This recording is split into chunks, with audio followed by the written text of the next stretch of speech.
Welcome to the NBA Coast to Coast podcast brought to you by thelines.com. Coming to you from the West Coast, Josh Lander, joined by Nate Weitzer. He's on the East Coast, and we're rolling along here. It's Friday, closing out the week with you guys with best bets in this episode. Also got another one up with player props, so make sure you check that out and subscribe to that page so you don't miss any of the action we're bringing you the rest of this NBA season.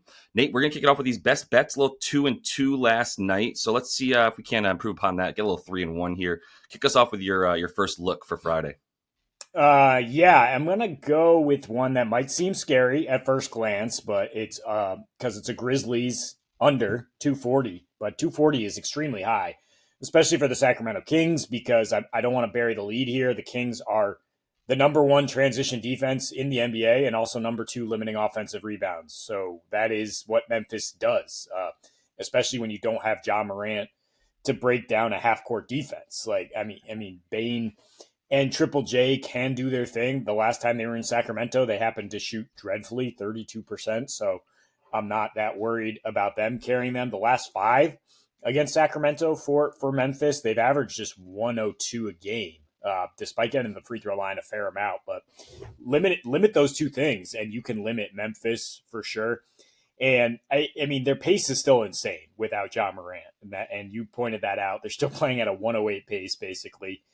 But when they play, quality teams, which is to say Western Conference teams for the most part, they can still get held down. They're still pretty inefficient. In fact, their last five against the West without Ja, 104.5 offensive rating, 4 straight unders, 10-8 to the under on the season against the West. Under this number in 10 of their last 11, that includes one against the Kings with Ja Morant. That includes 2 against the Nuggets without Ja. Just throwing that in there as a team you would expect to be high scoring, and those games barely got to 200. And then you look at the Kings side of things, and we initially were saying like, oh, well, they're not going to get better without Mike Brown now. But Doug Christie also a defense first guy, and clearly he's emphasizing the same things. Like, we're getting back, we're playing Keon Ellis more, first of all, which is going to be huge for an under and for defense. And their first 2 games under him, 104.5 defensive rating, 99 pace. They're lucky Kyrie was scratched, I guess, to just completely shut down Dallas the way they did. But you got to give them kudos still for the Western Conference champions being shut down. And look, they've gone under in 6 of their last 7, and the average total has been 226. So it's an inflated number for sure because Memphis runs so much. But I think there's enough space to go under this 240 that you still feel comfortable taking it. Yeah, I can see it. I'm not sure what to make of Sac, except for their offense is terrible. They're honestly, it's just their offense is De'Aaron Fox. Can you please shoot us out of this at this point? And I think they've kind of resigned to that because the fit with Fox and DeRozan is ugly, man. It's just gross, and nobody is really scoring off of the assist. And if you ain't scoring off the assist against Memphis, you ain't really scoring. They just have a cavalcade of dudes who can come in and guard, 1 through 4, 2 through 5, 3 through 5. Like, there's so many different versatile defenders there that this one makes sense for sure. Not something that I think we'd ever consider playing maybe over the last couple seasons, but this ain't your older brother, Sacramento Kings at this point. Shit, this isn't even the Sacramento Kings of last year, man, of like 5 months ago. So I'm with this one, and honestly just kind of fading Sac in different ways this season. But let me go ahead and bet against the New York Knickerbockers and bet on the Oklahoma City Thunder. That seems like a good idea. I think we should be betting on the Thunder a lot this season. I think we're getting some wonderful value at 4.5. This opened at 5.5. It's 4.5 now for OKC. They're at home. They're on the second leg of a back-to-back. And they're what's their average age? 24.5 years old. I think Hartenstein made them like 26, whatever, like a little bit older. And they're 6-0 on back-to-backs this year. That's exactly where we're going here. They're 6-0. They're 4-2 against the spread. They're covering the spread by 6.5 points. That spread is an average of 8.5 points. They're winning by 14 points per game in the 6 that they've played on no rest.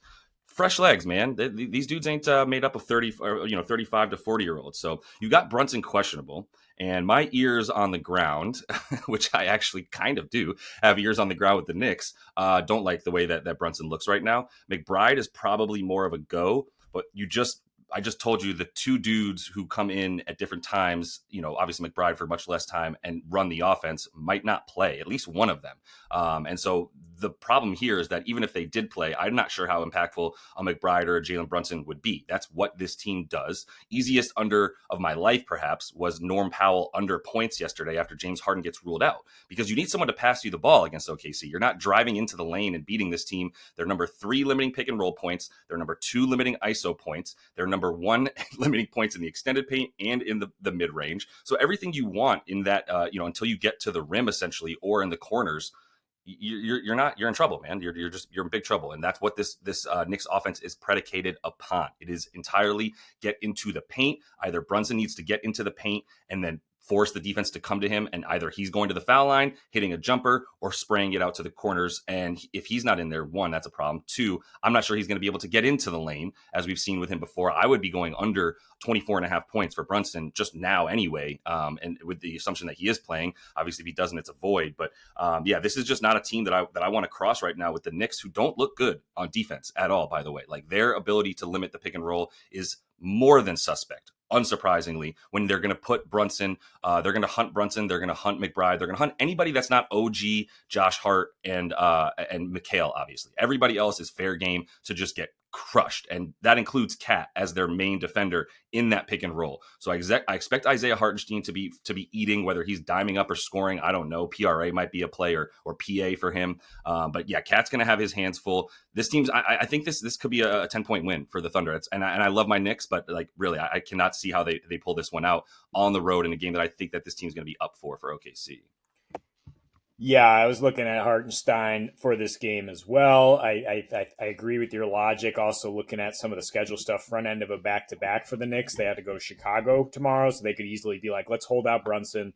Let's get the win tomorrow. Like, this is not going to be this is a scheduled loss for us. They play OKC again a week from today at home. We'll try to get them then. If Brunson's out, yeah, I probably don't want any part of overs, but I was looking at third quarter, like OKC, the way they've been just like putting people down in the third quarter, but the Knicks are right there. These are like the top 2 teams in the third quarter since the NBA Cup break. So I might bet 55 over if Brunson's out there, or you might look at a live over if this starts kind of sluggish, the way the Thunder started sluggish last night against the Clippers and then just completely flipped that game.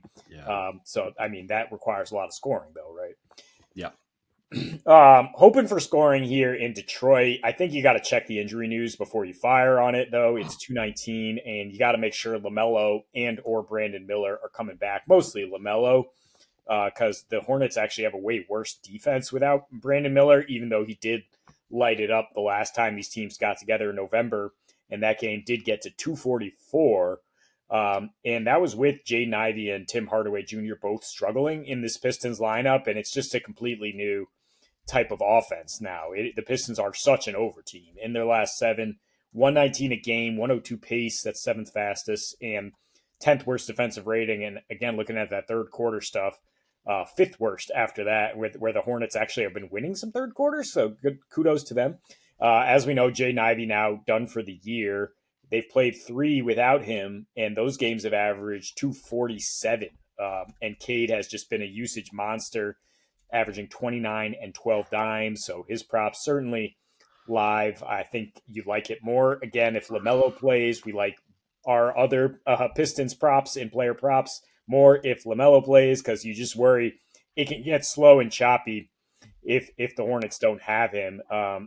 But they have gone up in pace on the road, whether they have him or not, up to a 99 pace the last 15 here. And the defensive rating has gone down, or up, however you look at it. It's up to 115. And most importantly, they're allowing a ton of 3-point attempts. And like I said, this new Pistons offense is very much the Cade show.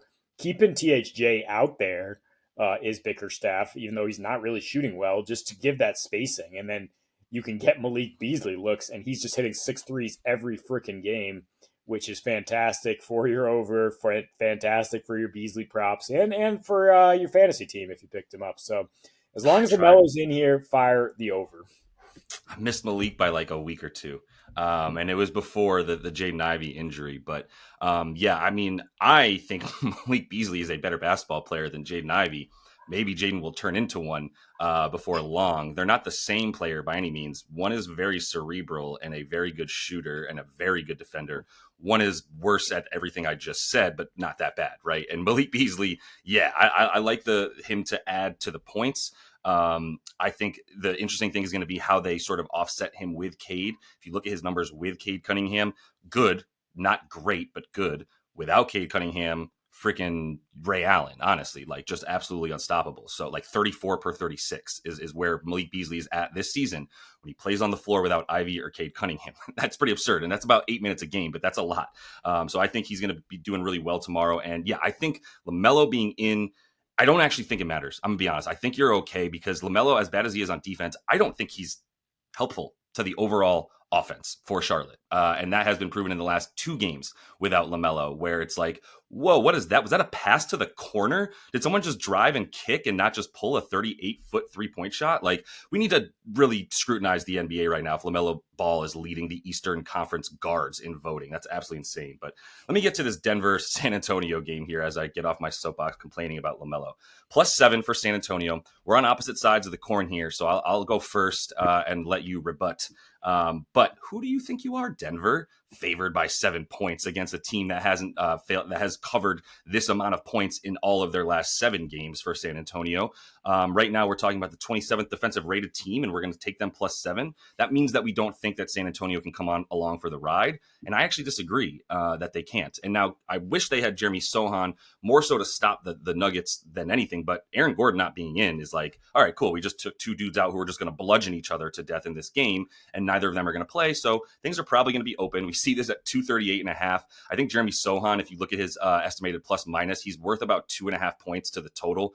If he's in, you can take 2 points away from it because of his defense and his defensive rebounding, his ability to limit second chance points, all those things. So that's going to be there. And I think Jokic is going to eat. I do. I think he's going to take Wemby and say, come here and put on this cap and go sit in the corner. We're about to get you a lesson right now. Put on this dunce cap, I should say. For the Nuggets, though, like the problem is you have to choose a lane, in my opinion, like pace, or are you going to go down and post up? So I actually don't like an over in this one, which is also correlated to me liking San Antonio and their ability to limit Denver. So the thing here is San Antonio's paint defense, its rim defense, unsurprisingly, is incredible because it has a 7'7" man standing there, however tall he is. That's going to change things for sure. That doesn't really matter against Jokic if he's posting up. So I that's one part of it, but that's going to slow things down on the offense. Jokic takes time to get into the paint when he's playing down low. So that's going to extend things, and that's going to make fewer possessions. And I do think San Antonio can at least hang with them enough down low. Like I said, they're limiting opponent rim frequency and field goal percentage. They're not even really letting you get shots off near inside the paint. They're seventh in limiting rim attempts and seventh in limiting rim points overall, but also like second in field goal percentage inside the rim, defensively speaking. So this is a lot of what I'm talking about here because we got Russ now going to be attacking the rim a ton. I do think you're going to have the ability to at least limit Jamal Murray, who you say what you want about what he's doing right now, but yeah, the return of Vassell and just sort of the defensive prowess up top for this team is really what I'm looking at. Can you stop down low? Can you stop above the break? And if you can, then you can really handle Denver because it's going to be a lot of dribble handoff up top and then Jokic down low. So I think they keep this thing within 7. Not really willing to put it on the money line, but I think they're going to get a really good game from CP3 controlling the tempo and stuff like that. Yeah, I mean, I'm not betting the other way, and I don't super strongly disagree. I think just looking at Denver, I think they found some stuff offensively. I was looking at Westbrook in terms of riding his wave here for some points and assists, but everything you laid out about San Antonio's defense like kind of scared me off. Like they are very, very good on that end right now. Maybe they can slow them down. The Nuggets keep it choppy, but I mean, don't forget that they ended the Nuggets season. I mean, or they messed up their whole playoff hopes by taking the number 1 seed away with the last time these teams met in April. Jokic wasn't aggressive enough. He did have 42 the previous one against Wemby, so I definitely like him to drop about 30 in this one, like you're saying, teach Wemby a little something. And Westbrook being the guy who's diming up to him still might be okay in that regard. But yeah, those are just leans for me. Yeah, it's going to be a lot of post and repost for Jokic is how I would play that. No reason for Jokic to try to drive on Wemby or try to really get in the way of his giant arms. Just put your shoulder into his chest. That's the best way to score against him, and then pivot 17 times like he does.